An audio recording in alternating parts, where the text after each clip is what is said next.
Okay, guys, let's roll. Got my helmet on,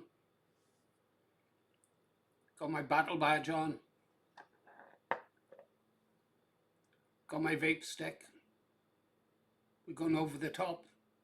We're going to be talking treason and sedition, maybe even the creation of a republic.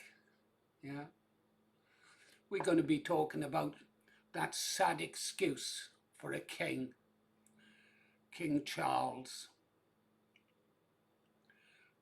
Let's have a look what he's done first, and then I'll tell you what I know about King Charles. Him and I have a long history together. Pause, Paul. Okay, here we go, guys. Buckingham Palace confirms King Charles will not issue Easter message this year. Not interested, not interested. Here's the bit I'm interested in. In the message, the last one he gave out uh, for Christianity on the Monday speech he made, he said that on Monday, Thursday, Jesus knelt and washed the feet of many of those who would abandon him. His humble action was a token of his love that knew no bounds or boundaries and is central to Christian belief. Right. Then, King Charles, 77, the same age as me, he doesn't look to be wearing too well, does he? Yeah. He should try being a YouTuber. He'd look 99. King Charles also spoke about Judaism and Islam. What the fuck have they got to do with Christianity? Absolutely nothing. Yeah, Christianity from the time of the New Testament and the time that the Jews ordered the killing of Christ, got someone else to do their dirty work again in the form of the Romans. Yeah, yeah, and Islam. And we know what they think of Christians. Yeah. The love he showed when he walked the earth reflected the Jewish ethic of caring for the stranger. Those people care nothing for strangers, but we won't go into that now. Yeah, no, we know what their humanity is like, really.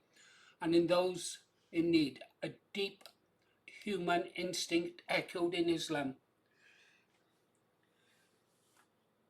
Two so-called religions,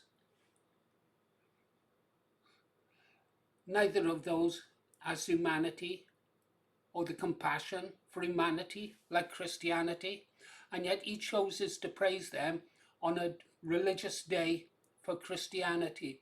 Man makes me puke. He really does. If you remember, his title is Defender of the Faith, but he wants to be known as Defender of the Faiths.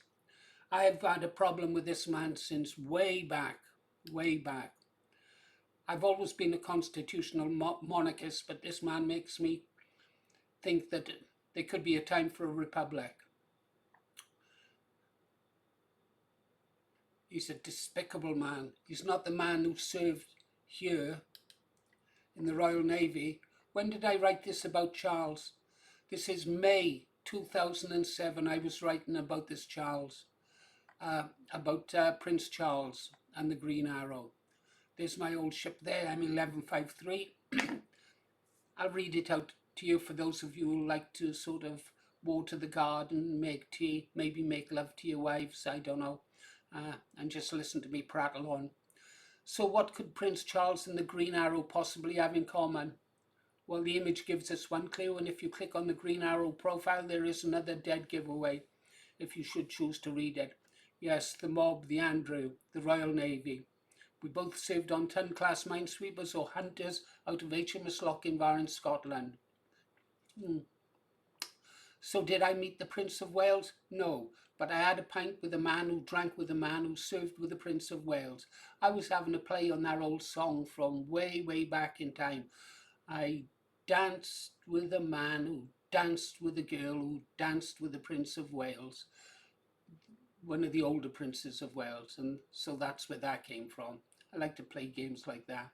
Well, something like that. Well, at the time, Prince Charles was commanding officer of HMS Bronington, and I was the sole radio operator on board that beautiful image above HMS Kettleston. As you know, that was the ship I loved most of on all the ships I served aboard. The tiger tails on top of the bridge reveal it to be a minehunter. Greatest days of my life, etc., etc. A bit of detective work should soon reveal my identity. At the time of writing this, I was anonymous and people were trying to find out who I was. I was starting to become popular then. So what has this to do with our future king? Well, naturally, we in the squadron were all interested in what sort of man he was. And so when our new boatswain's mate was transferred to us from the Bronnington, we pumped him for all he was worth about old Big Ears himself. Well, it seemed that Prince Charles was much like our own well-loved skipper, capable, fair and fun, who in all honesty as young men we would have died for. Boarding suspected gun runners in a foresight can be a little bit frightening, I can assure you. I told you about the grappling iron cracking my skull. So us tugboat guys, tugboats is the class all the ships' names ended in ton. Waspington, Kettleston, Littleton, Kellington, all ended in ton, and all of them were named after villages in England. Yeah. So us tugboat guys were a tight lot, and if you did not fit in, you were gone, regardless of rank. It was good. You had to fit in because the ship was extremely small, cramped conditions, and you lived on top of each other, so you had to rub along. So I have always had an interest in our heir to the throne, but sadly from my early days as an admirer, I've had to review my opinion on the man. Quite simply, he changed and not for the best. I first had my doubts about him when it was revealed to the world via the leaked content of his mobile phone that he wished to be a Tampax so he could be carried around in Camilla. Yeah, his phone was leaked, and in it he was telling Camilla that he wanted to be a Tampax so he could be inside her forever. Yeah, but the cuckolding of his slapper's husband and supposed friend cavalry officer Andrew Parker Bowles I found beyond the pale. Yeah, he cuckolded his friend and took his wife Camilla. Probably Diana went off on the path she went on. He never loved her. Leaving out the talk, I talk to the trees, but they don't listen to me business. There then became his obsession with Islam. He dared not come out and say it, but it was there. He stated that when he ascended to the throne, he wished to be known as Defender of Faiths instead of Defender of the Faith, which is the true and only title for a king of our country. Then I am pointed to a site by one of our agents that reveals a lot more light about Prince Charles and his links to the cult of the dead paedophile.